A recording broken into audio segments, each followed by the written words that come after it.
చేసుకుందాం. మనందరం కూడా ప్రార్థన చేసుకొని దేవుని యొక్క వాక్యాన్ని ధ్యానం చేసుకుందాం. ప్రార్థన. మహాపరిశుద్ధుడైన తండ్రి, ఈ సాయంకాల వేళలో నీ కనికరమును దయను మాపై ఉంచినందుకు కృతజ్ఞతాస్తుతులు చెల్లిస్తున్నాను నాయన. అపారమైన నీ ప్రేమ దయ జాలి కొరకై నీ పాదాలు పట్టుకొని నిన్ను స్తుతిస్తున్నాను. అంత్య దినాల్లో నీ పిల్లలమైన మమ్మల్ని అందరినీ మహిమ కలిగిన నీ రాకడ కొరకై మమ్మల్ని అందరినీ సిద్ధపరుస్తున్నందుకు కృతజ్ఞతాస్తుతులు చెల్లిస్తున్నాను నాయన. ఈ శుద్ధీకరణ కూటాల్లో 3 దినాల కూటాల్లో 110వ కీర్తన ద్వారా నీ ప్రజలమైన మమ్మల్ని అందరినీ దర్శించి మాతో మాట్లాడుట కొరకై మీరు మా మధ్యలోనికి వచ్చినందుకు స్తోత్రాలు.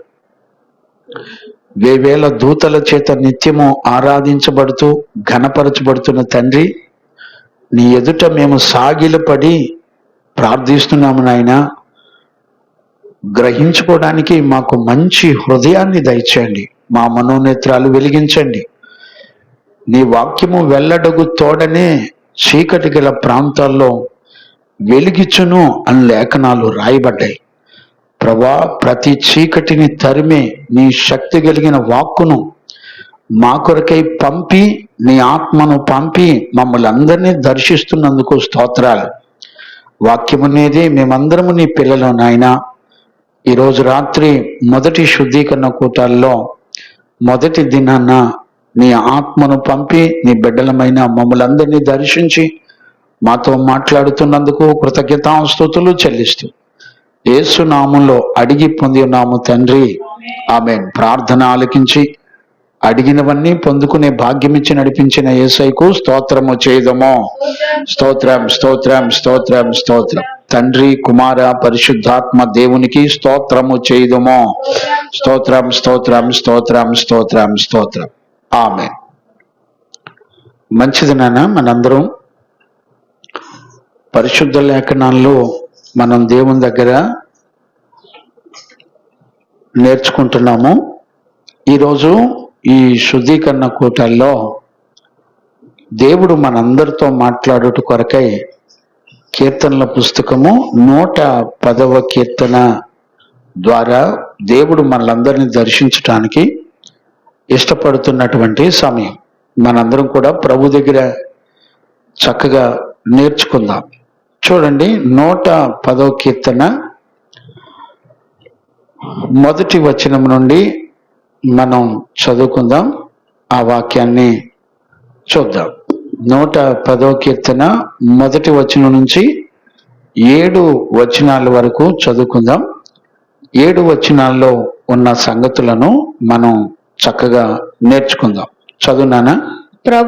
ప్రభువుతో సెలవిచ్చిన వాక్కు. స్పష్టంగా చదువు, చక్కగా చదువు, మరి నీరసంగా చదువు మాక. చదువు. ప్రభువుతో సెలవిచ్చిన వాక్కు. ప్రభు నా ప్రభుతో సెలవిచ్చిన వాక్కు. నేను నీ శత్రువులను నీ పాదములకు పీఠముగా చేయు వరకు నా కుడి పార్శ్వమున కూర్చుండుము. యెహోవా నీ పరిపాలన దండమును సియోనులో నుండి సాగు చేయుచున్నాడు. నీ శత్రువుల మధ్యను నీవు పరిపాలన చేయుము. యుద్ధ సన్నాహ దినమున నీ ప్రజలు ఇష్టపూర్వకముగా వచ్చెదరు. నీ యవనస్తులలో శ్రేష్ఠులు పరిశుద్ధ అలంకృతులై మంచు వలె అరుణోదయ గర్భములో నుండి నీ యొద్దకు వచ్చెదరు మెల్కీసెదెకు క్రమము చొప్పున నీవు నిరంతరము యాజకుడవై ఉందువని ప్రమాణం యెహోవా ప్రమాణము చేసి ఉన్నాడు. ఆయన మాట తప్పని వాడు ప్రభువు నీ కుడి పార్శ్వమందుండి తన కోప దినమున రాజులను నలగగొట్టును. అన్యజనులకు ఆయన తీర్పు తీర్చును. దేశము శవములతో నిండియుండును. విశాల దేశము మీద ప్రధానుని ఆయన నలగగొట్టును. మార్గమున ఏటి నీళ్లు పానము చేసి ఆయన తల ఎత్తును. ఇది 7 వచనాలు. ఇది ఒక్కసారి చదివితే అర్థం కాదండి. ఇది చాలా చాలా విలువైనటువంటి కీర్తన. ఈ కీర్తనలో మొత్తం యేసుక్రీస్తును గురించి రాయబడినటువంటి విషయాలు. ఇవి ఇంచుమించుగా క్రీస్తుకు పూర్వం 1000 సంవత్సరాల క్రితం దావీదుకు దేవుడు అనుగ్రహించిన ప్రత్యక్షత. ఈ 110వ కీర్తన భవిష్యత్తు వర్తమాన కాలాల్లో జరగబోయేటువంటి విషయాలన్నీ కూడా తెలియచేస్తుంది. ఈ 110వ కీర్తన తెలియకపోతే మన బ్రతుకులో ఏం కోల్పోతామో కూడా గ్రహించటం చాలా కష్టం. ఇది చదువుతున్నప్పుడు 7 వచనాల్లో చదువుతున్నప్పుడు మరి ఎంతవరకు అర్థమైందో నాకు తెలియదు, కానీ నేను చూస్తున్నప్పుడు ఇంచుమించుగా ఆది కాండము నుంచి ప్రకటన గ్రంథం వరకు దేని గురించి అయితే ఇంపార్టెంట్గా చెప్పబడిందో దాని గురించి మొత్తం 7 వచనాల్లో ఇక్కడ చెప్పబడింది. అంటే మీరు అర్థం చేసుకోండి, ఆది కాండం నుండి ప్రకటన గ్రంథం అంటే బైబిల్ మొత్తం ఒక 7 వచనాల్లో చెబితే ఎలా ఉంటుందంటే అది 110వ కీర్తన అని మనం చెప్పొచ్చు. ఎందుకండి ఏముందండి ఆ వచనాల్లో, ఏముందండి 7 వచనాల్లో అనంటే, నాకు గ్రహింపైనటువంటి విషయం ఏంటంటే ఆది కాండము నుంచి ప్రకటన గ్రంథం వరకు ఏ ఉద్దేశంతో దేవుడు ఈ జీవ గ్రంథాన్ని ఇచ్చాడో, దేని కొరకు ఇంత పెద్ద ప్రపంచాన్ని దేవుడు సృష్టించాడో చాలా చాలా ఇంపార్టెంట్. అంటే పాత్ మోస్ట్ ఇంపార్టెంట్ అన్నమాట, మెయిన్ ఈ 110వ కీర్తనలో ఉన్నాయి. ఇప్పుడు మనందరికీ ఆశ్చర్యం కలగాలి ఏంటంటే, ఏంటి ఇంత జీవ గ్రంథం అంతా 7 వచనాల్లో 110వ కీర్తనలో ఉన్నాయా అంటే ఉన్నాయనే చెప్పాలి. ఊరికే మనం జనరల్గా చదివితే గ్రహింపయ్యేటువంటి విషయాలు ఏం కాదు. ఇవి చాలా చాలా లోతైన విషయాలు. ఇక్కడ మన జీవితం మొత్తం దీనిలోనే డిపెండ్ అయి ఉంది. మనం ఎందుకు పుట్టాం, ఎందుకు చనిపోతాం, ఈ భూమండలం మీద పుట్టిన తర్వాత మనకు ఇన్ని వేదనలు, శ్రమలు, నష్టాలు, బాధలు, దిగులు ఎందుకు, వీటన్నిటి నుండి ఎప్పుడు విడుదల కలుగుద్దా అని ఎదురు చూస్తే, అలా ఎదురు చూసే వారికి ఈ కీర్తన గొప్ప ఆదరణ కలగజేస్తుంది, గొప్ప నెమ్మది కలగజేస్తుంది, ఆనందమును సంతోషమును కలగజేస్తుంది. మరలా చెప్తున్నాను, జాగ్రత్తగా అర్థం చేసుకోండి. ఈ లోకంలో ఎందుకు పుట్టామురా బాబు అనుకునే వాళ్ళకి, మన భవిష్యత్తు ఏంట్రా, అసలు ఏం జరుగుతుంది అని అనుకునే వాళ్ళకి ఈ కీర్తన ఎలాంటిదంటే గొప్పగా ఆదరణ కలిగించే కీర్తన, గొప్ప సంతోషాన్ని కలగజేసే కీర్తన. ఒక ఒక గొప్ప నిరీక్షణ పుట్టించేటువంటి కీర్తన. ఎంత హోప్లెస్ లో ఉన్నా కూడా ఆ వ్యక్తికి ఈ 110వ కీర్తన తెలిస్తే చాలా గొప్పగా ఆదరణ పొందుతాడు.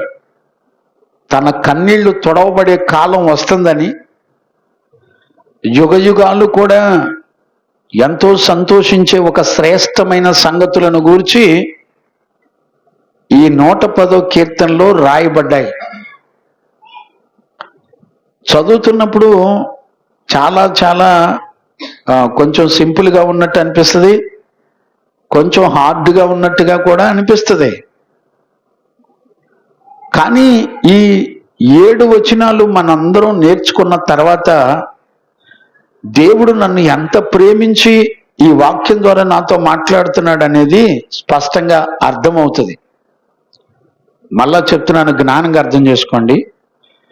ఈ 110వ కీర్తన ద్వారా దేవుడు మనతో మాట్లాడకపోతే నీ కన్నీళ్ళకి, మనిషి గుండెల్లో ఉన్న వేదనకి, దుఃఖానికి, నిట్టూర్పులకి, నిరీక్షణకు ఆధారమే లేనటువంటి పరిస్థితులు అయిపోతాయి. అయ్యగారు మీరు చెప్పే విషయాలన్నీ ఇక్కడేం కనపడతలేదుగా అనిపిస్తుంది కదా.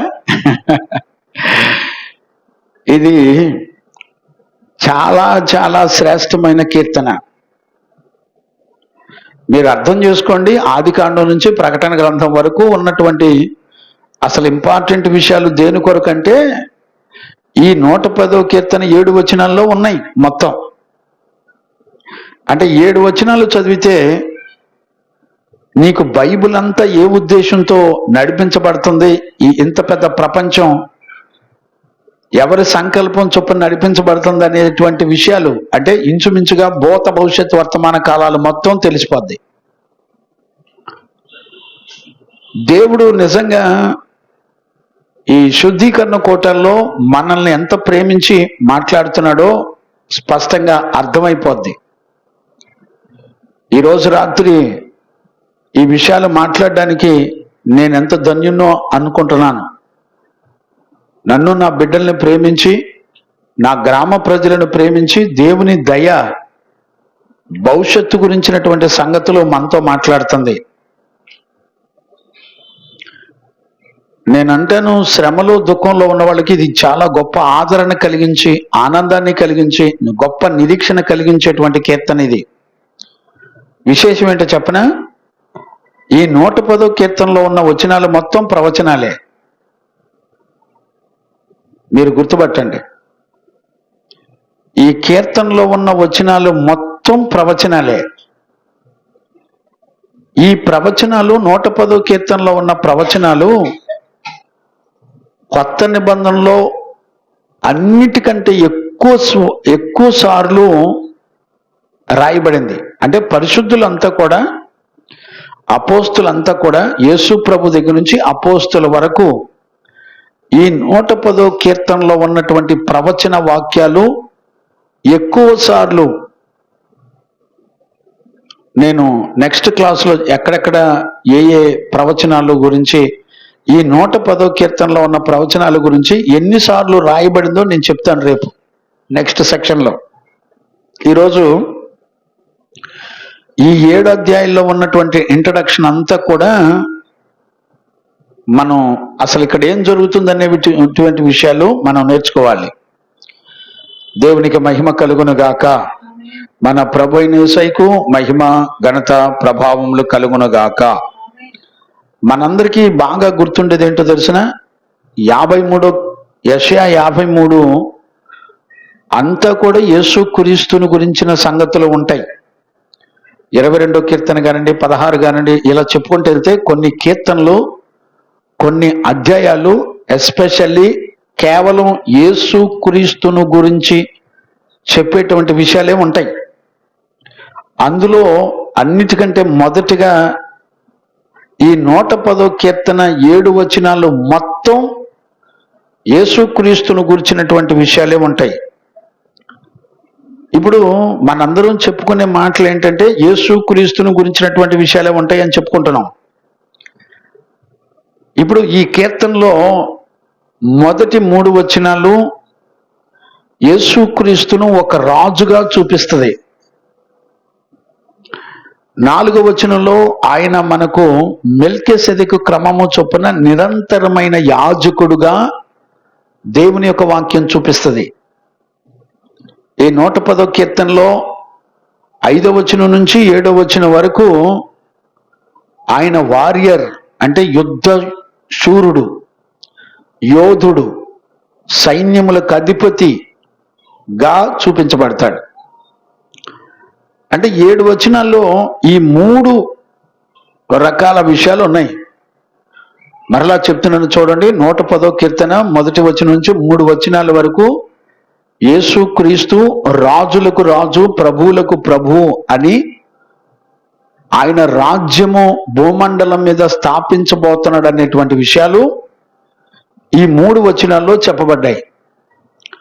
4వ వచనంలో చూస్తే మెల్కీసెదెకు క్రమము చొప్పున ఆయన నిరంతరమైన యాజకుడుగా మనకున్నాడు. నిరంతరము, నిత్యము అనంటే ఫర్ ఎవర్, ఎప్పటికీ. అంటే ఈ భూమండలం మీద కానివ్వండి, పరలోకంలో కానివ్వండి, యుగ యుగాలు మనకి యాజకుడు ఎవరు అంటే యేసుక్రీస్తు. గమనించారా? 5వ వచనం నుంచి 7వ వచనం వరకు ఆయన ఎవరంటే యుద్ధ శూరుడుగా మనకు కనపడతాడు. సహజంగా యేసుక్రీస్తు గొర్రె పిల్లని, ఆయన వదలో మౌనంగా ఉండేవాడని, ఆయన తల ఉంచుకునేవాడనే మనకు తెలుసు. కానీ ఆయన యుద్ధ శూరుడై యుద్ధములు చేసి సైన్యములకు, రాజులకు రాజుగా ఆయన యుద్ధాలు చేసి జయించేవాడని, మహాశూరుడని. ఈ భూమండలం మీద గొప్ప రాజు, యుద్ధశూరుడు ఎవరు అంటే దావీదండి. ఈ ప్రపంచం పుట్టిన దగ్గర నుంచి ఇప్పటి వరకు యుద్ధ వీరుడు ఎవరు అంటే భూమండలం మీద దావీదు ఒక గొప్ప రాజు. ఇప్పుడు మనకి ఈ 110వ కీర్తనలో చెప్పే రాజు ఎవరో తెలుసా?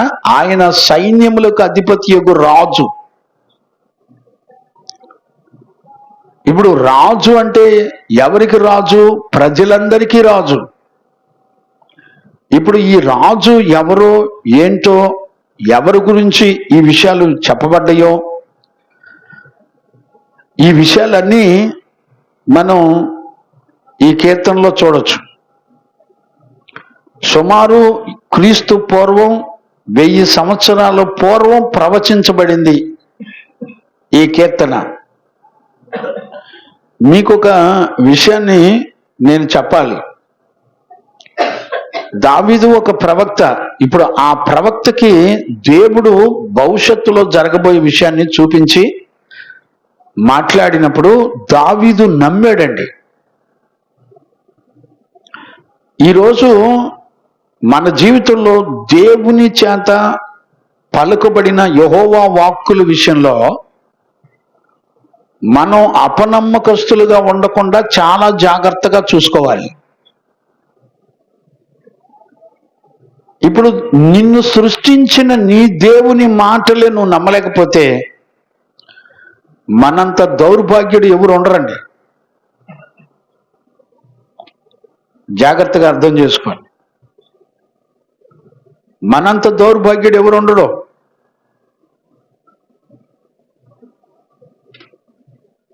ఈ రోజున ఒక మనిషి దేవుని నమ్మటం ఎంత విలువైంది అని అంటే, అన్నిటికంటే భూమండలం మీద నువ్వు యుగయుగాలు క్షేమ స్థితిలో ఉండడం కొరకు, నీ ఆత్మకు చావు లేదు, నీ ఆత్మ రక్షించబడి నీ ఆత్మ మహిమ శరీరాన్ని ధరించుకొని ప్రభుతో కూడా యుగయుగాలు ఉండేటువంటి విషయాల్లో ఖచ్చితంగా ప్రతి మానవుడు దేవుని నమ్మవలెను. అందుకనే ఈ 110వ కీర్తన 5వ వచనం నుంచి 7వ వచనం వరకు ఆయన యుద్ధశూరుడు అంటే ఎవరితో యుద్ధం చేస్తాడు, ఎవరు ఆయనకు శత్రువులు.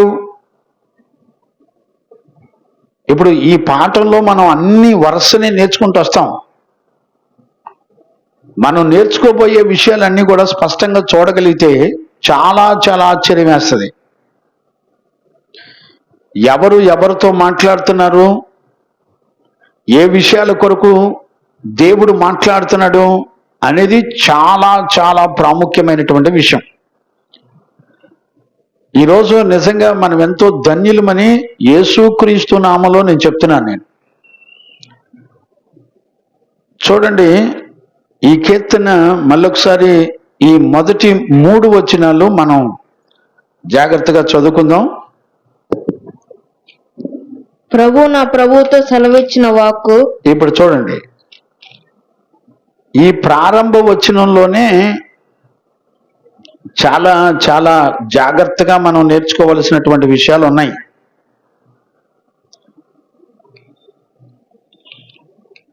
ఇప్పుడు ఎవరితో మాట్లాడుతున్నారు అనేది ఈ వచనం వెనక మనం గ్రహించుకోవలసినటువంటి అవసరం ఉంది. ఇది గనక మనకు అర్థం కాలేదంటే ఖచ్చితంగా మనం మోసపోతామని అర్థం. ఇప్పుడు జాగ్రత్తగా మొదటి వచనాన్ని చదవండి నాన్న. ప్రభువు నా ప్రభువుతో సెలవిచ్చిన వాక్కు. ప్రభువు నా ప్రభుతో సెలవిచ్చిన వాక్కు. నేను నీ శత్రువులను నీ పాదములకు పీఠముగా చేయు వరకు నా కుడి పార్శ్వమున కూర్చుండము. యెహోవా నీ పరిపాలన దండమును సియోనులో నుండి సాగజేయుచున్నాడు. నీ శత్రువుల మధ్యను నీవు పరిపాలన చేయుము. యుద్ధ సన్నాహ దినమున నీ ప్రజలు ఇష్టపూర్వకంగా వచ్చెదరు. నీ యవనస్తులలో. చాలు. ఇప్పుడు 3 వచనాలు మనం చదువుకున్నాం కదా. ఇప్పుడు ఈ 3 వచనాల్లో ఏముంది, ఏం అర్థం చేసుకోవాలి, ఏ విషయాలు అర్థం చేసుకోవాలి చూడండి. మొదటి వచనం మళ్ళీ ఒకసారి చదువునానా. ప్రభువు నా ప్రభువుతో సెలవిచ్చిన వాక్కు. జాగ్రత్తగా చదువు. ప్రభువు నా ప్రభువుతో సెలవిచ్చిన వాక్కు. ప్రభువు నా ప్రభుతో సెలవిచ్చిన వాక్కు అని రాయబడింది. అంటే ఎవరెవరితో మాట్లాడుతున్నారు? ప్రభుతో మాట్లాడుకుంటాడేంటి? ఇదే ఇక్కడ మనం చాలా జాగ్రత్తగా తెలుసుకోవాలి. ప్రభు నా ప్రభుతో సెలవిచ్చెను అని అంటే అర్థం ఏంటో కూడా మనం జాగ్రత్తగా చూడాలి. దేవునికి మహిమ కలుగును గాక. రెండవది, నేను నీ శత్రువులను నీ పాదములకు పీఠముగా చేయు వరకు. రెండవ మాట ఏంటి? నేను నీ శత్రువులను నీ పాదములకు పీఠముగా చేయు వరకు. అసలు నీ శత్రువులు ఎవరు? ఆయన పాదపీఠములుగా చేయటానికి గల కారణం ఏంటి? అప్పటి వరకు ఏం చేయాలంట? నా కుడి పార్శ్వమున కూర్చుండము.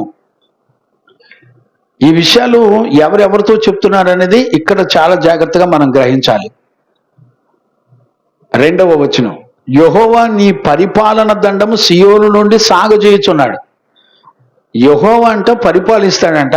ఆయన పరిపాలించేటువంటి దండం అంట సియోనులో నుండి సాగచేయుచున్నాడు. అంటే సియోనులో నుండి ఆయన రాజ్య పరిపాలన చేయబోతున్నాడు. సాగజేయుచున్నాడు అంటే ఏంటి? అంటే విస్తరింప చేస్తున్నాడు.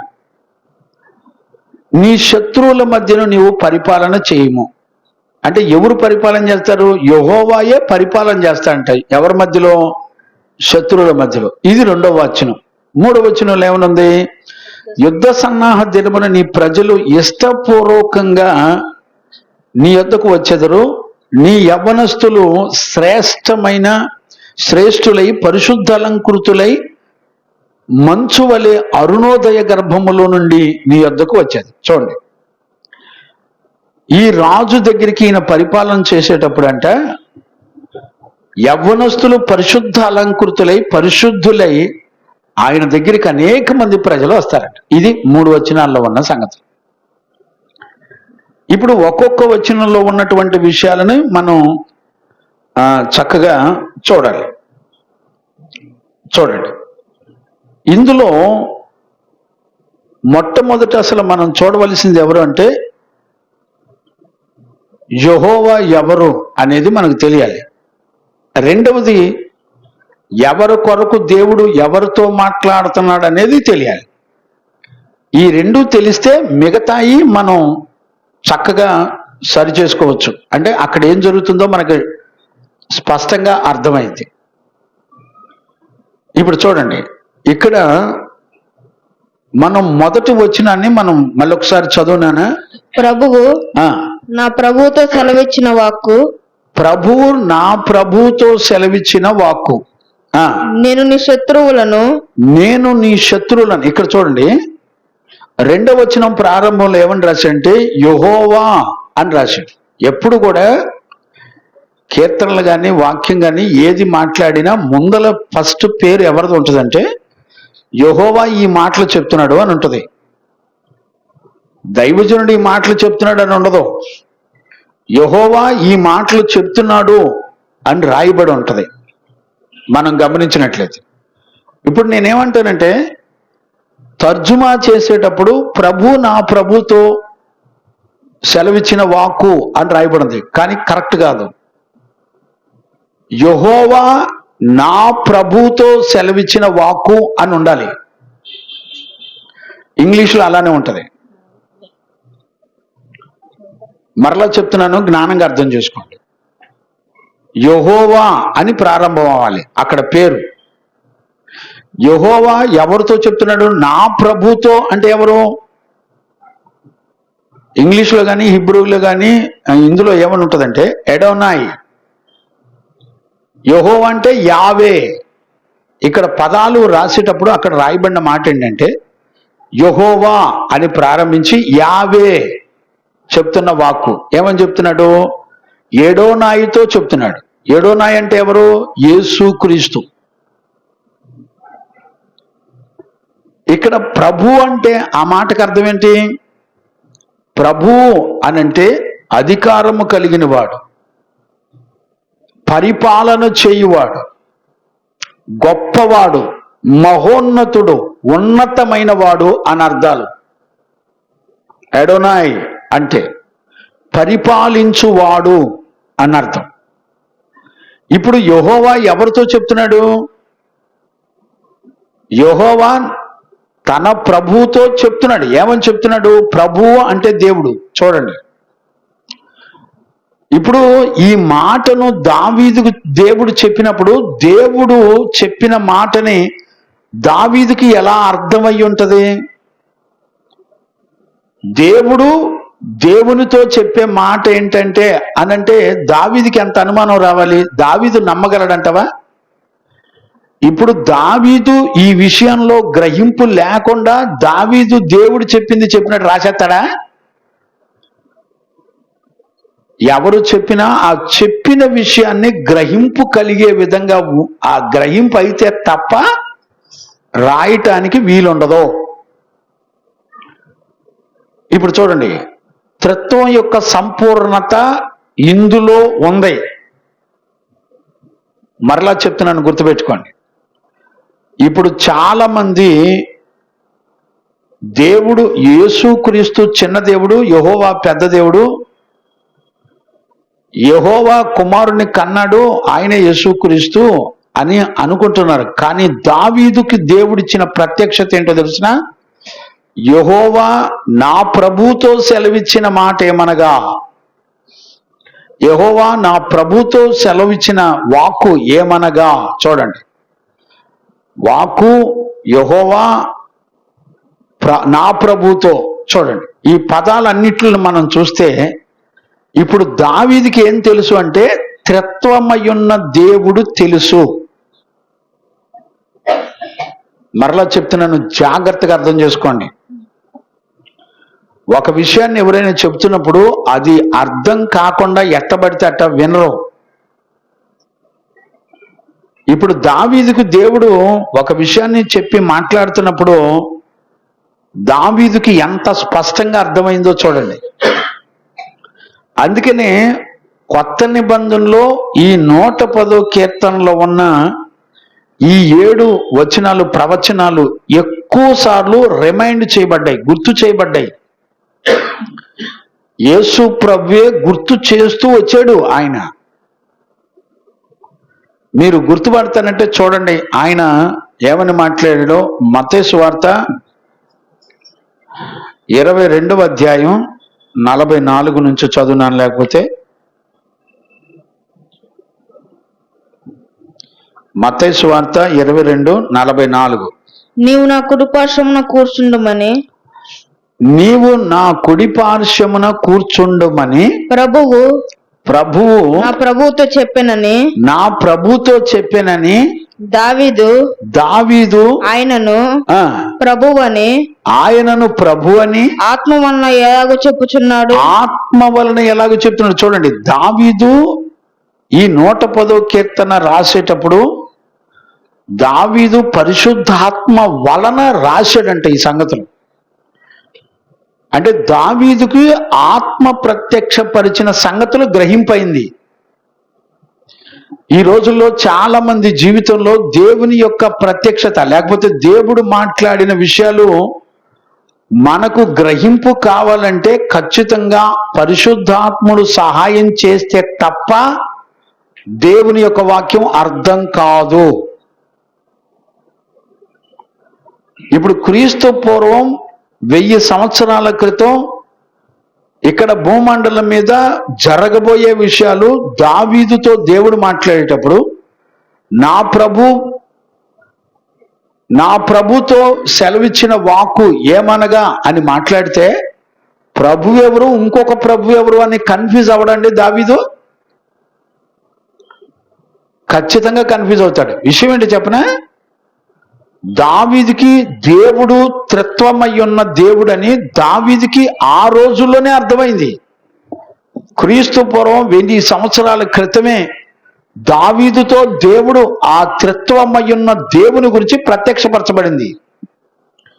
ఈ రోజుల్లో యెహోవా ఒక్కడే దేవుడు, యేసు ప్రభు దేవుడు కాదు, ఆయన దేవుడని ఎక్కడ చెప్పుకోలేదు అనేటువంటి సందర్భాలు చాలా ఉన్నాయండి. ఇప్పుడు మత్తయి సువార్త 22లో దేవుడు ఎవరితో, యేసుక్రీస్తు ఎవరితో మాట్లాడుతున్నాడు మీరు 41 నుంచి చదవండి పోని. ఒకప్పుడు పరిసయ్యులు కూడి ఉండగా యేసు వారిని చూచి క్రీస్తును గూర్చి మీకేమి తోచుచున్నది, ఆయన ఎవరి కుమారుడని అడిగాను. వారు ఆయన దావీదు కుమారుడని చెప్పెను. అందుకు ఆయన అలాగైతే నేను నీ శత్రువులను నీ పాదముల క్రింద ఉంచు వరకు పాదముల కింద ఉంచు వరకు నీవు నా కుడిపార్శ్వమున కూర్చుండమని. ఇప్పుడు నీవు నా కుడిపార్శ్వమున కూర్చుండమని నా ప్రభుతో చెప్పాను. ఇప్పుడు చూడండి, మళ్ళీ చెప్తున్నాడు, ప్రభు నా ప్రభుతో చెప్పాను కదా. దావీదు ఆయనను ప్రభు అని ఆత్మ వలన ఎలా చెప్పుచున్నాడు. చూసారా? ఇప్పుడు ఎవరితో చెప్తున్న విషయాలు? యేసు ప్రభు స్వయంగా ఈ శాస్త్రులు పరిసయ్యులు అసలు క్రీస్తు ఎవడనుకుంటున్నారు మీరు అని స్పష్టంగా అడిగాడు. వీళ్ళంతా ఎవరు? ధర్మశాస్త్ర బోధకులు. అంటే ధర్మశాస్త్రం యొక్క ప్రవచనాలు తెలిసిన వాళ్ళని యేసుక్రీస్తు అడుగుతున్నాడు. ఏమని అడుగుతున్నాడు? అసలు క్రీస్తుని గురించి మీరేమనుకుంటున్నారా అని అడిగాడు. అడిగితే ఏమని చెప్తున్నాడు? మీరు చూస్తున్నారుగా, మళ్ళీ చదువునానా ఏమని చెప్తున్నాడు? 43 చదువు. క్రీస్తుని గురించి మీకేమి తోచుచున్నది. 42వ వచనం నుంచి క్రీస్తుని గురించి మీకేమి తోచుచున్నది, ఆయన ఎవరి కుమారుడు అని అడిగాను. వారు ఆయన దావీదు కుమారుడని చెప్పి అందుకు ఆయన అలాగైతే ఇప్పుడు ప్రవచనం ఎత్తి మాట్లాడుతున్నాడు. ఎక్కడిది ఇది? 110వ కీర్తనలో ఉన్న మొదటి వచనాన్ని ఎత్తి మట్టి మాట్లాడుతున్నాడు. అంటే చూడండి, 110వ కీర్తన ఎక్కువ సార్లు, నాకు తెలిసి ఒక 20 సార్లు పైనే ఉంటుందండి నాకు తెలిసి. నేను ఈరోజు దగ్గర ఒక 10 సార్లు ఈ మాటను గురించి ప్రస్తావించినప్పుడు లోకాలో, కొరింథీలో, హెబ్రీల్లో, రోమాలో ఈ విషయాలు చెప్పినప్పుడు నేను చాలా ఆశ్చర్యపోయాను. చాలాసార్లు రాసి ఉంది ఈ మాట గురించి. నేను ఎప్పుడు అన్నిసార్లు ఒక పాత నిబంధన ప్రవచనాన్ని గురించి కొత్త నిబంధనలో అన్నిసార్లు చెప్పిన సందర్భం నేను ఎక్కడ చూడలే. 110వ కీర్తనలో ఉన్నటువంటి విషయాలు ఎక్కువ సార్లు కొత్త నిబంధనలో ఆ ప్రవచనాలను జ్ఞాపకం చేస్తూ అపోస్తులు ఎక్కువ సార్లు యేసుక్రీస్తు గాని అపోస్తులు కానీ ఎక్కువ సార్లు మాట్లాడినటువంటి గ్రంథం 110వ కీర్తన. అది ఆత్మ ద్వారా దావీదుకి ప్రత్యక్షపరచబడినటువంటి కీర్తన. ఇప్పుడు యేసుప్రభు ఏమంటున్నాడు? నీ శత్రువులను నీ పాదముల కింద ఉంచు వరకు నీవు నా కుడి పార్శ్వమున కూర్చుండమని ప్రభు నా ప్రభుతో చెప్పాను. చూడండి, ప్రభు ఇంకొక ప్రభుతో ఎవరున్నారు అక్కడ? ఇద్దరిని కలిపి దేవుడుగా ఇక్కడ ప్రత్యక్షతను దావీదుకు దేవుడు చూపించాడు. ఇది ఎవరి ద్వారా చూపించాడు? పరిశుద్ధాత్మ ద్వారా. అంటే ఇప్పుడు ఎంతమంది ఉన్నారు ఇక్కడ? తండ్రి ఉన్నాడు, కుమారుడు ఉన్నాడు, పరిశుద్ధాత్మ. ఈ ముగ్గురు కలిసి త్రిత్వమై ఉన్న సంగతిని 110వ కీర్తనలో క్రీస్తు పూర్వం 1000 సంవత్సరాల క్రితమే దావీదుకు దేవుడు ప్రత్యక్షపరిచాడు. ఆయన త్రిత్వమై ఉన్న దేవుడు. ఈ రోజున సోషల్ మీడియాలో భయంకరమైన దుర్బోధలు ప్రారంభించబడ్డాయి. యేసుక్రీస్తు దేవుడు కాడు అని బోధించే వాళ్ళు చాలా మంది ఉన్నారండి. క్రీస్తు పూర్వం 1000 సంవత్సరాల క్రితం దావీదుకి దేవుని ఆత్మ ద్వారా ప్రత్యక్షపరచబడిన సంగతిని ఆ రోజున దావీదు అంగీకరించాడు. ఆయన దావీదు కుమారుడు అని పిలువబడ్డాడు. ఆయన దేవుని కుమారుడు అని కూడా పిలువబడ్డాడు. చూడండి, ఆయన దేవుడుగా తను ప్రత్యక్షపరచుకున్నాడు. ఆయన సంపూర్ణమైన మానవునిగా, సంపూర్ణమైన దేవునిగా తాను ప్రత్యక్షపరచుకున్నాడు. ఎప్పటికి అర్థమైంది మనకి? ఆయన త్రిత్వమయున్న దేవుడు అనే సంగతి ఖచ్చితంగా దేవుని యొక్క వాక్యం దావీదుకు దేవుని ఆత్మ ద్వారా ప్రత్యక్షపరచబడింది అని యేసు ప్రభువే తన నోటితో సాక్ష్యమిస్తున్నా కూడా యేసుక్రీస్తు దేవుడు కాదు, యెహోవా ఒక్కడే దేవుడు అనేవాళ్ళు అసలు తెలంగాణలో కానివ్వండి, ఆంధ్రాలో కానీ విపరీతమైనటువంటి బోధలు బయలుదేరినాయి. అందుకని 1 యోహాను పత్రికలో యోహాను ప్రత్యక్షత పొందుకొని రాయబడింది. ఆ వచనాలు రాశాడు. ఎవడు దేవుని కుమారుని అంగీకరించడో వాడే క్రీస్తు విరోధి అని రాయబడింది. మళ్ళీ వాడు కూడా క్రీస్తు విరోధి కూడా బోధించేది ఏ వాక్యాలంటే అచ్చంగా బైబిల్లో ఉన్న వాక్యాలే బోధిస్తాడు ఆడు కూడా. ఈ రోజున ఎవరు పరిశుద్ధుల చేతి కింద ఉండి, సత్యవాక్యం చేతి కింద ఉండి, సత్యవాక్యమును గ్రహించుకొని ప్రభు యొక్క రాజ్యం కొరకు సిద్ధపడే వాళ్ళు ఎంతమంది ఉన్నారో తెలియదండి. ఈ రోజున ఈ కీర్తన యొక్క ప్రాముఖ్యత ఏంటంటే, ఈ భూమండలం మీదకి దేవుని యొక్క రాజ్యం రాబోతుంది. ఆ రాజ్యానికి రాజు ఎవరంటే దేవుడు నియమించాడు. మనుషులు భూమండలం మీద ఉన్న రాజ్యములు అన్నిటి మీద సర్వాధికారం ఎవరికి ఇచ్చారంటే యేసుక్రీస్తు అనే రాజుకి, ప్రభువుల ప్రభుకి ఆయన హ్యాండ్ ఓవర్ చేశాడు. ఇవన్నీ ప్రవచనముల గురించినటువంటి సంగతులు. ఇవన్నీ పూచ తప్పకుండా ఒక పొల్లు సున్నా కూడా మిస్ కాకుండా సంపూర్ణంగా నెరవేర్చబడినటువంటి విషయాలు. మనలో అందులో చాలా వరకు మన కళ్ళ ముందల ఇవన్నీ జరిగినటువంటి విషయాలు. కొంత రేపు ఈ భూ ప్రపంచంలో ఉన్న రాజులు, అధికారులు, ప్రజలందరినీ కూడా ఏలబోయే ఒక రాజు వస్తున్నాడని, ఆ రాజు యొక్క రాజ్యం ఎలాగుంటుందో ఈ 110వ కీర్తనలో స్పష్టంగా చెప్పబడింది.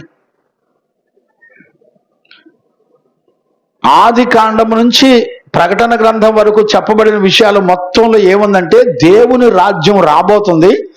ఆయన తన ప్రజలందరినీ రాజుగా, దేవుడుగా, యాజకుడుగా పరిపాలన చేయబోతున్నాడు అనేటువంటి విషయాన్ని 110వ కీర్తన మొత్తం చెప్తుంది.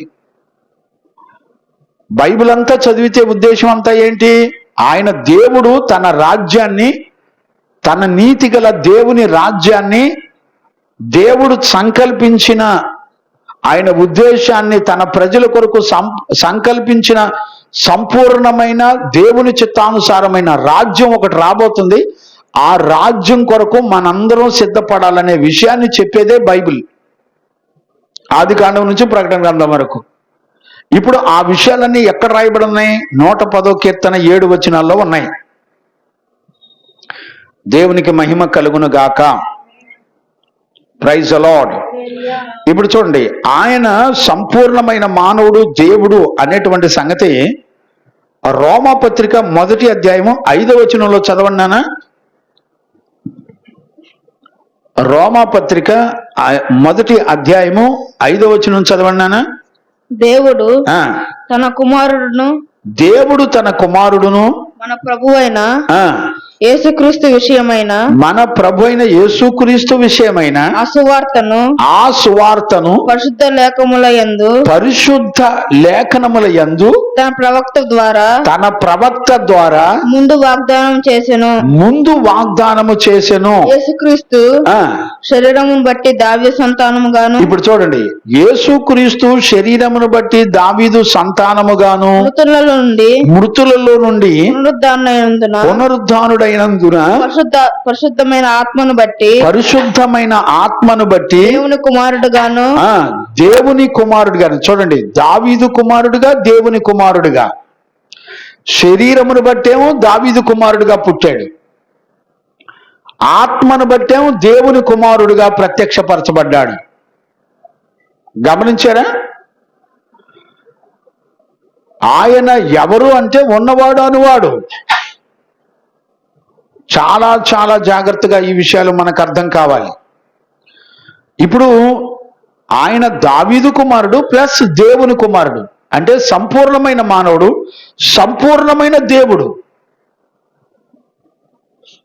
రేపు భవిష్యత్ కాలంలో మనం పునరుద్ధానంలో లేపబడిన తర్వాత ప్రభు రాకడలో ఆయనతో కూడా పరిపాలన చేసేటప్పుడు ఆయన సంపూర్ణమైనటువంటి మానవునిగా ఆయనతో పాటు యుగయుగాలు ఉండబోతున్నాం మనందరం.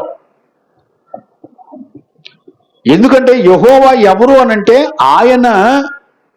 ఆయన సింహాసనం మీద కూర్చున్నప్పుడు ఆయన తేజస్సు కోటి సూర్యుల కాంతి కంటే మహాప్రభావము కలిగినటువంటి కాంతితో ఉంటాడట.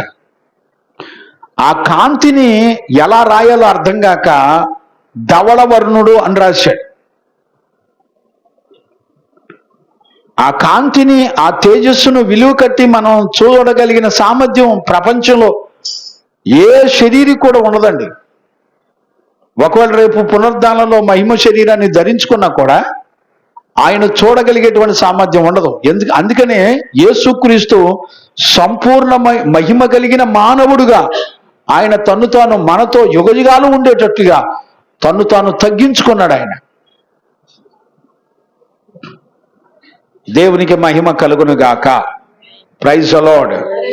అందుకని 110వ కీర్తన ప్రతి విషయాన్ని మనందరం చాలా చాలా జాగ్రత్తగా, ఎందుకంటే ఈ వాక్కు మాట్లాడింది ఎవరంటే పరలోకమందున్న దేవుడు మాట్లాడుతున్నాడు.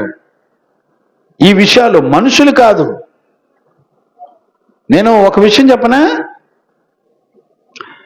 నోవాహుతో దేవుడు మాట్లాడినప్పుడు నోవాహు ప్రపంచంలో ఉన్న మనుషులను కానీ పరిస్థితులను కానీ ఏది చూచి లోక పద్ధతులను బట్టి నిర్ణయం తీసుకోలా. నోవాహు దేవుని మాటను నమ్మాడు. నోవాహు మరి వింటున్న మీకు ఎంతవరకు అర్థమవుతుందో నాకు తెలీదు. నేనేమంటానంటే మాట్లాడేది మనుషులు కాదు, రాజులు కాదు, అధికారులు కాదు, గొప్పోళ్ళు కాదు మాట్లాడేది. మనుషులతో ఎవరు మాట్లాడుతున్నారంటే ఈ 110వ కీర్తన ద్వారా యెహోవా మాట్లాడుతున్నాడు. తండ్రి, కుమారుడు, పరిశుద్ధాత్మ త్రిత్వమయ్యున్న దేవుడు మాట్లాడుతున్నాడు. ఆయనకు పేర్లు, టైటిల్స్ అండి. యెహోవా అనేది ఒక టైటిల్, యేసు ప్రభు అనేది ఒక టైటిల్, పరిశుద్ధాత్మ అనేది ఒక టైటిల్స్ పెట్టబడ్డాయి అంతే. ఆయన ఒకే ఒక దేవుడు. ఆయన గురించి నిర్గమాకాండంలో మోషేతో మాట్లాడేటప్పుడు ఏమంటాడంటే నేను ఉన్నవాడను అనువాడను అంటాడు. చదవండి అన్న, నిర్గమాకాండం 3వ అధ్యాయం 14వ వచనం చదవండి. నిర్గమాకాండము 3వ అధ్యాయము 14వ వచనాన్ని చదవన్నానా? అందుకు దేవుడు నేనున్నవాడును. ఇప్పుడు చూడండి, ఫరెవర్ ఎప్పటికీ ఉన్నవాడును అనువాడనై ఉన్నానని మోషేతో చెప్పెను. మరి ఉన్నవాడు అనువాడు అంటే అర్థం ఏంటి? ఆయనే సృష్టికర్త, సర్వ సృష్టి మీద సంపూర్ణమైన అధికారము కలిగిన వాడు. గమనించారా? ఆయన ఎప్పటికీ ఉండువాడు, ఎవరి మీద ఆధారపడని వాడు, ఆయన కారణనే సార్వభౌమాధికారము కలిగినటువంటి వాడు ఆయన. గమనించారండి? ఆయన సృష్టికి ఆధారభూతుడైన, ఈ సృష్టి ఉంది అనంటే ఆయన ఉన్నాడు అనటానికి కారణమై ఉంది సృష్టి.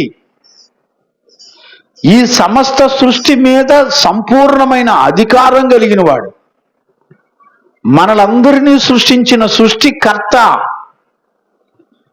ఆయనకున్న పేరు ఒకే ఒక పేరు. ఇవన్నీ ఏంటి? యేసుక్రీస్తు, పరిశుద్ధాత్మ, ఇవన్నీ ఏంటి? టైటిల్స్ అంతే, ఒక టైటిల్. ఒకే ఒక్కడు ఆయన.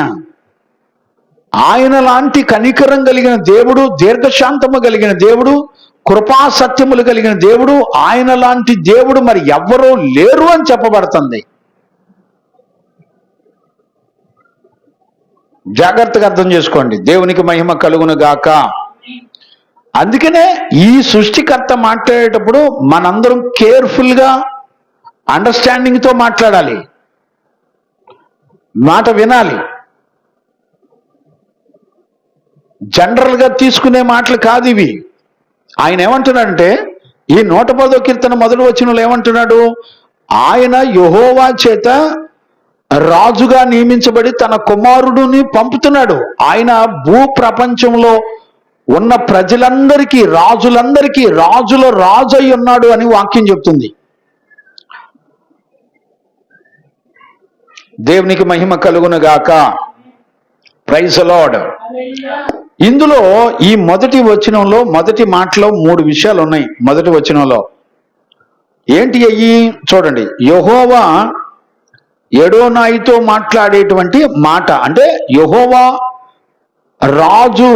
రాజుగా దేవుడు నియమించిన తన కుమారునితో చెప్పేటువంటి మాట మొదటిది. రెండవ విషయం ఏముంది? యెహోవా రాజుని తన కుడివైపున ఉన్నత స్థానాన్ని ఇచ్చి కూర్చోండబెడుతున్నాడు. మూడోది, యెహోవా ఆ రాజునకు విరోధంగా లేచిన శత్రువులను తన పాదముల కింద పెడుతున్నాడు. 3 విషయాలు జరుగుతున్నాయి. ఈ 3 విషయాల్లో ఎవరు పనిచేస్తున్నారంటే యెహోవా యెహోవా యెహోవా యెహోవానే పనిచేస్తున్నాడు. ఎవరి కొరకు పనిచేస్తున్నాడు? ఆయన దేవుడు సర్వభూ ప్రపంచంలో రాజుగా నియమించిన తన కుమారుని పక్షాన ఎవరు పనిచేస్తున్నారంటే యెహోవా పనిచేస్తున్నాడు. దేవునికి మహిమ కలుగునుగాక. ఈ యెహోవా ఒకే ఒక్కడు. ఆయన ఎవరు అంటే సృష్టికర్త. గమనించారా? దేవునికి మహిమ కలుగునుగాక. Praise the Lord. హల్లెలూయా. అందుకనే నోవాహు కానివ్వండి, అబ్రహాము కానివ్వండి, లేకపోతే కొత్త నిబంధనలో సిమియోను కానివ్వండి, దేవుడు చెప్పిన మాట ఉన్నది ఉన్నట్టుగా నమ్మి బ్రతికారండి వాళ్ళంతా. అబ్రహామును చూడండి, నీ సంతానం 100 సంవత్సరాలకు ఇంచుమించుగా 75-80 సంవత్సరాల లోపు అబ్రహాముకు దేవుడు ప్రత్యక్షమై, నీకు చేతనైతే ఈ భూమండలం మీద నక్షత్రాలు చూడు, ఇసుక రేణువులు చూడు, నీ సంతానాన్ని అంత చేస్తానని చెప్పాడు. 100 ఏళ్ళు అయిపోయినాయి. సుమారుగా 20 నుంచి 25 సంవత్సరాలు గడిచిపోయింది, పిల్లలు లేరు. నేనేమంటానంటే, దేవుని మాటను అబ్రహాము నమ్మిను అని రాయబడింది. ఎలా నమ్మగలిగాడు? తన సంతానమును ఇసుక రేణువుల వలె చేస్తానన్నప్పుడు, ఆకాశ నక్షత్రముల వలె చేస్తానన్నప్పుడు ఎలా నమ్మాడు? ఇప్పుడు నేనేమంటానంటే, మనందరం ఎన్ని తరాలు బతుకుంటాం? ఎన్ని తరాల పిల్లల్ని చూస్తాం? రాయప్ప గారు, మీరు ఎన్ని తరాల పిల్లల్ని చూశారు?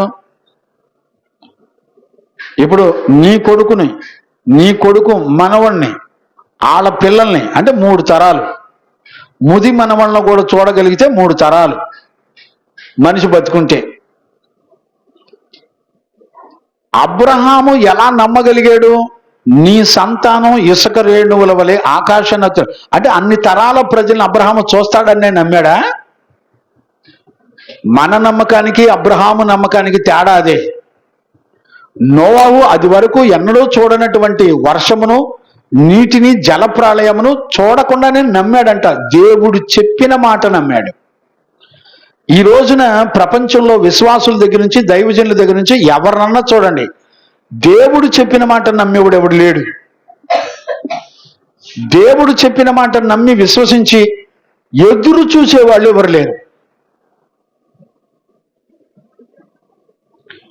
ఈ లోకాన్ని, లోకపు నటనను, లోకపు మాటల్ని, లోక సంబంధమైన ఆచారాలను నమ్మి దాని మీద ఆధారపడి దాని కొరకు వాళ్ళు దీవారాత్రులు కష్టపడి బ్రతుకుతున్నారు. నేనేమంటానో చెప్పనా? నువ్వు నిజంగా దేవుని రాజ్యం కొరకు నమ్మితే, నువ్వు దేవుని బిడ్డవైతే, యేసు రక్తంలో కడగబడి పరిశుద్ధతను కనుక నువ్వు జీవితంలో ఒప్పుకుంటే, పరిశుద్ధ జీవితాన్ని చేసేవాళ్ళు దేవుని రాజ్యం ఉందని నమ్మి ఎదురు చూస్తారండి. ఇప్పుడు మనందరికీ రక్షణ, మారు మనసు అంతా ఇదంతా ఏంటి? దేవుని రాజ్యం ఉంది, ఆయన రాజ్యం కొరకు మారు మనసు పొంది పరిశుద్ధ జీవితం చేసి ఆయన నీతి గల రాజ్యము, కన్నీరు దుఃఖము లేని ఒక రాజ్యము రాబోతుంది. ఆ రాజ్యమునకు మనందరం పోయి ఆ ఎదురు చూస్తూ కనిపెట్టుకొని ఆయన రాజ్యంలో యుగయుగాలు మరణము దుఃఖము లేని దేవుని రాజ్యంలో మనం ఉండాలని ఎదురు చూశారు. అందుకనే మనందరికీ మాదిరిగా అబ్రహాము సంతానము అని రాశాడు. ఇప్పుడు అబ్రహాము ఎలా తన సంతానము ఇసుక రేణువుల వలె చేస్తానంటే ఎన్ని తరాల సంతానం అండి? ఇప్పుడు అబ్రహాము యొక్క సంతానంలోంచి పుట్టినవాడు దావీదు, దావీదుకి గర్భం నుంచి పుట్టినవాడు ఎవరు? ఇప్పుడు యేసుక్రీస్తు. అందుకనే ఈ క్రీస్తు ఎవరని మీరు అనుకుంటున్నారంటే, శాస్త్రులు, పరిచయాలు, ప్రవచనాలను బట్టి ఆయన ఏమని చెప్తున్నారంటే, అయ్యా నువ్వు దావీదు కుమారుడు అని చెప్పారు, సాక్ష్యం ఇచ్చారు. ఇప్పుడు దావీదు కుమారుడు అని సాక్ష్యం ఇవ్వటమే కాకుండా రోమా సంఘానికి అపోస్తలుడైన పౌలు రాసేటప్పుడు ఆయన దేవుని కుమారుడు అని సాక్ష్యం ఇచ్చాడు. ఇప్పుడు చూడండి, ఆత్మ ద్వారా సంపూర్ణమైనటువంటి దేవుడుగా ఆయన ఆ దావీదు సంతానముగా సంపూర్ణమైన మానవుడిగా మన మధ్యలో ప్రత్యక్షపరచబడ్డాడు. ఎంత శ్రేష్టమైన సంగతులండి. దేవునికి మహిమ కలుగును గాక. Praise the lord. అందుకనే దేవుని వాక్యంలో చెప్పబడినట్లుగా మనందరికీ అర్థం కావలసినటువంటి విషయం ఏంటంటే, ఆయన రాజ్యాన్ని నమ్మి ఆయన రాజ్యము కొరకు ఒక చక్కటి తీర్మానం చేసుకొని మన కన్నీరు, దుఃఖము, శ్రమ అంతటి నుండి విడిపించి కన్నీరు దుఃఖమే లేనటువంటి ఒక రాజ్యాన్ని, దేవుడు పరిపాలించే రాజ్యం, ఒక రాజ్యం వస్తుంది అనేటువంటి సంగతి మనందరం కూడా గుర్తుపెట్టుకోవాలి. దేవునికి మహిమ కలుగును గాక. Praise the lord. ఈరోజు రాత్రి మనందరం గుర్తుపట్టవలసినటువంటి ప్రాముఖ్యమైనటువంటి విషయాన్ని ఈరోజు మనం గుర్తుపట్టాలి. ఇప్పుడు ఈ రాజు, అధికారిగా, రాజుగా, ఇప్పుడు చూడండి, ఈ ప్రపంచంలో రాజులు అనేటువంటి వారు చాలా మంది వచ్చి రాజ్య పరిపాలన చేస్తున్నారు ప్రజల్ని. ఇప్పుడు వీళ్ళందరినీ కాదని ఒక రాజు, నీతిగల రాజు వస్తున్నాడు, ఆయన తన ప్రజలందరినీ ఏలబోతున్నాడని చెబితే, నీతిగల రాజు మాకు కావాలి అని కోరుకునే వాళ్ళు ఎవరైనా ఉంటారండి? చెప్పండి.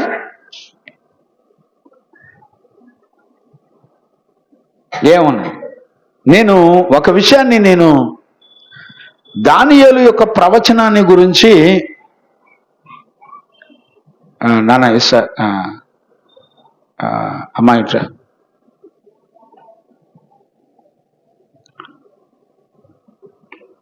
ఈ నెంబర్ రాసుకుని అడ్రస్. దేవునికి మహిమ కలుగును గాక. Praise the Lord. హల్లెలూయా. ఇప్పుడు చాలా జాగ్రత్తగా మనందరం అర్థం చేసుకోవలసినటువంటి విషయాన్ని మనం గుర్తుపెట్టుకోవాలి. దేవునికి మహిమ కలుగును గాక. చూడండి, దానియేలు పుస్తకంలో నేను ఒక మాట నేను జ్ఞాపకం చేస్తాను. ప్రైజ్ ది లార్డ్, హల్లెలూయా.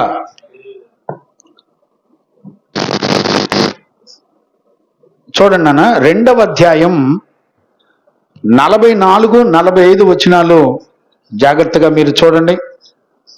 ఆ రాజుల కాలములలో, ఇప్పుడు జాగ్రత్తగా అర్థం చేసుకోండి. చదువునానా. ఆ రాజుల కాలములలో, ఆ రాజుల యొక్క కాలములలో పరలోకమందున్న దేవుడు ఒక రాజ్యం స్థాపించును, ఒక రాజ్యమును స్థాపించును, దానికి నాశనం కలగదు, దానికి ఎన్నటికి నాశనము కలగదు. ఆ రాజ్యము దాన్ని పొందిన వారికి కాక మరి ఎవరికి చెందదు. అది ముందు చెప్పిన రాజ్యములన్నింటినీ పగులగొట్టి నిర్మూలన చేయును గాని. కనుక ఆయన రాజ్యం అంట ఎప్పటికీ నిలిచి ఉంటదంట. మళ్ళీ చదువునా స్పష్టంగా. ఆ రాజుల కాలములలో పరలోకమందున్న దేవుడు. ఇప్పుడు చూడండి, రాజుల భూమండలం మీద రాజుల కాలములో పరలోకమందున్నటువంటి దేవుడు ఒక రాజ్యం స్థాపించును, ఒక రాజ్యమును స్థాపించును, ఎన్నటికి నాశనం కలగదు, దానికి ఎన్నటికి నాశనము కలగదో. చూడండి, దేవుడు ఒక రాజ్యాన్ని తీసుకొస్తాడంట, ఆ రాజ్యము ఎన్నటికి నాశనము కలగదు అని రాయబడింది. ఆ రాజ్యము దాన్ని పొందిన వారికి గాక, దానిని పొందిన వారికి కాకుండా మరి ఎవరికి చెందదు. ఎవరికి పడితే వాళ్ళకి చెందేది కాదు ఆ రాజ్యము. ఇప్పుడు అక్కడ ఎవరికి చెప్తున్నాడు? 36 నుంచి చదువునానా, నీకు అర్థమైంది మీకు. తాము కనిన కల ఇదే. ఇప్పుడు చూడండి, తాను కనిన కల ఇదే, దాని భావము రాజు సమ్ముఖమున మేము నేను తెలియచెప్పేదను. రాజా, పరలోకమందున్న దేవుడు. చూడండి, పరలోకమందున్నటువంటి దేవుడు రాజ్యమును అధికారమును బలమును ఘనతయు తమకు అనుగ్రహించి ఉన్నాడు. తమరు రాజులకు రాజై ఉన్నారు. ఆయన మనుషులు నివసించు ప్రతి స్థలమందును మనుషులనేమి భూజంతువులనేమి ఆకాశ పక్షులనేమి అన్నిటినీ ఆయన తమరి చేతికి అప్పగించి ఉన్నాడు. వారందరి మీద తమరికి ప్రభుత్వం అనుగ్రహించి ఉన్నాడు. తామే ఆ బంగారపు శిరస్సు. ఇప్పుడు చూడండి, భూరాజులందరికీ రాజ్యమును అధికారమును ఇచ్చిన వాడెవడు? పరలోకమందున్న దేవుడు. ఇప్పుడు మనందరికి అర్థం కావాల్సి ఉంటే, భూమండలం మీద రాజులను అధికారులను నియమించిన వాడు ఎవరు అనుకుంటున్నారు? ఎవరు నియమించారు? దేవుడు నియమించాడు. ఇప్పుడు భారతదేశానికి నరేంద్ర మోడీని నియమించింది ఎవరు? దేవుడు నియమించాడు. ఇప్పుడు క్రైస్తవుల మీద హింసలు జరగడానికి నియమించింది ఎవరు? దేవుడు నియమించాడు. భూమండలం మీద సకల రాజులను నియమించటంలో అధికారం ఎవరికి ఉంది? జీవము గల దేవునికి ఉంది. మనుషులు నియమించారు అనుకుంటున్నారు అందరూ. కాదు. ఏ అధికారినైనా రాజునైనా ప్రజలను పరిపాలించే వారినైనా దేవుడు సెలెక్ట్ చేసి నియమిస్తాడు. ఎందుకు నియమిస్తాడు? సకల ప్రజల రాజులందరికీ రాజులకు రాజు ప్రభువులకు ప్రభు నా దేవుడైన యెహోవా. గుర్తుపడుతున్నారండి? ఇప్పుడు సీఎం చంద్రబాబుని మన ఆంధ్రప్రదేశ్లో ముఖ్యమంత్రిగా నిలబెట్టింది ఎవరు? దేవుడు. ప్రజలు ఓట్లు ఎత్తే రాలా. ఎందుకు? ఇప్పుడు నరేంద్ర మోడీకి భారతదేశాన్ని దేవుడు ఎందుకు అప్పగించాడు? క్రైస్తవులని హింసలకి ఎందుకు అప్పగించాడు? దేవుని ప్రజలు దేవుని యందు విశ్వాసం ఉంచి ఆయన మాటలను నమ్మేవాడెవడు లేడు. దేవుని ప్రజలకు బుద్ధి కలుగునట్లుగా అన్యజనులకు శత్రువుల చేతికి దేవుడే అప్పగించాడు. ఈ రోజున చాలా మంది క్రైస్తవులు లేదు ఎంపీలో దాన్ని ఏమంటామయ్యా, పార్లమెంటులో మన తరపున క్రైస్తవులు ఎమ్మెల్యేలు ఎంపీలు ఉండాలని కష్టపడుతున్నారు.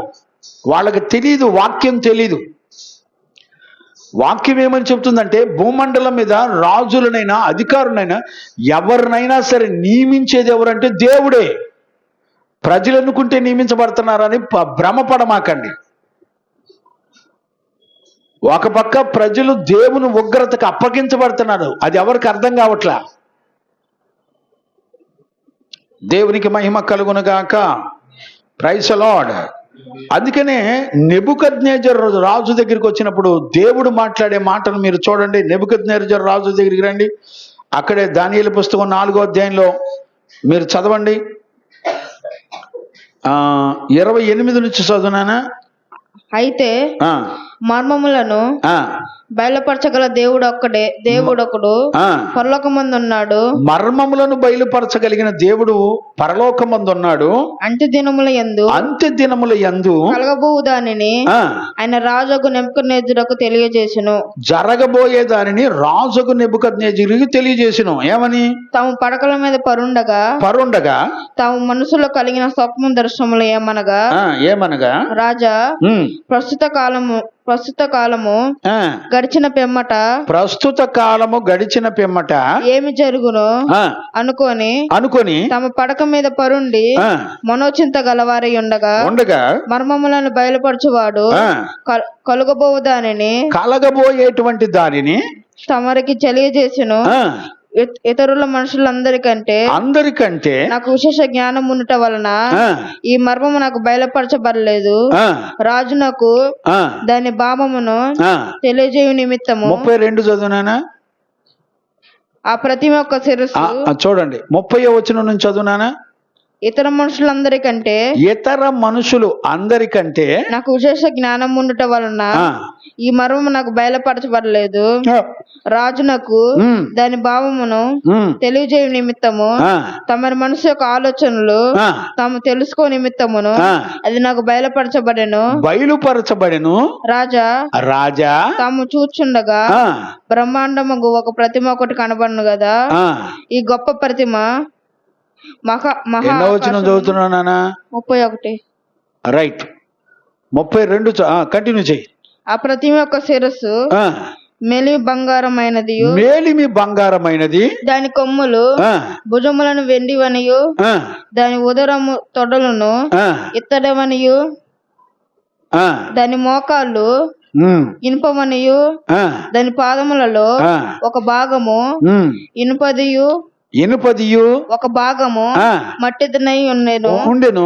మరియు చేతి సహాయము లేకుండా తీయబడిన ఒక రాయి ఇనుమును మట్టి కలిగిన ప్రతిమ యొక్క పాదముల మీద పడి దాని పాదములను తుత్తునీలుగా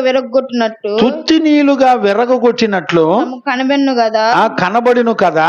అంతటా ఇనుమును మట్టియు తడియు వెండియు బంగారమును ఏకమ్మ దంచబడి కళ్ళములోని చెత్తవలె కాగా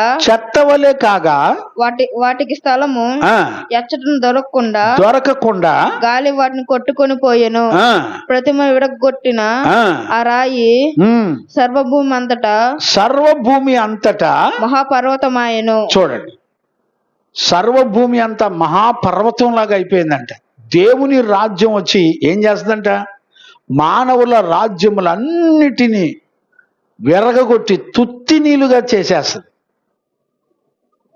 గమనించారండి? ఒక తండ్రిగా దైవజనుడిగా నేను కోరుకునేది ఏంటంటే మనందరూ దేవుని రాజ్యము కొరకు ఎదురు చూసే పిల్లలుగా ఉండాలి. నేనేమంటానంటే నోవాహు నమ్మాడు, రక్షించబడ్డాడు.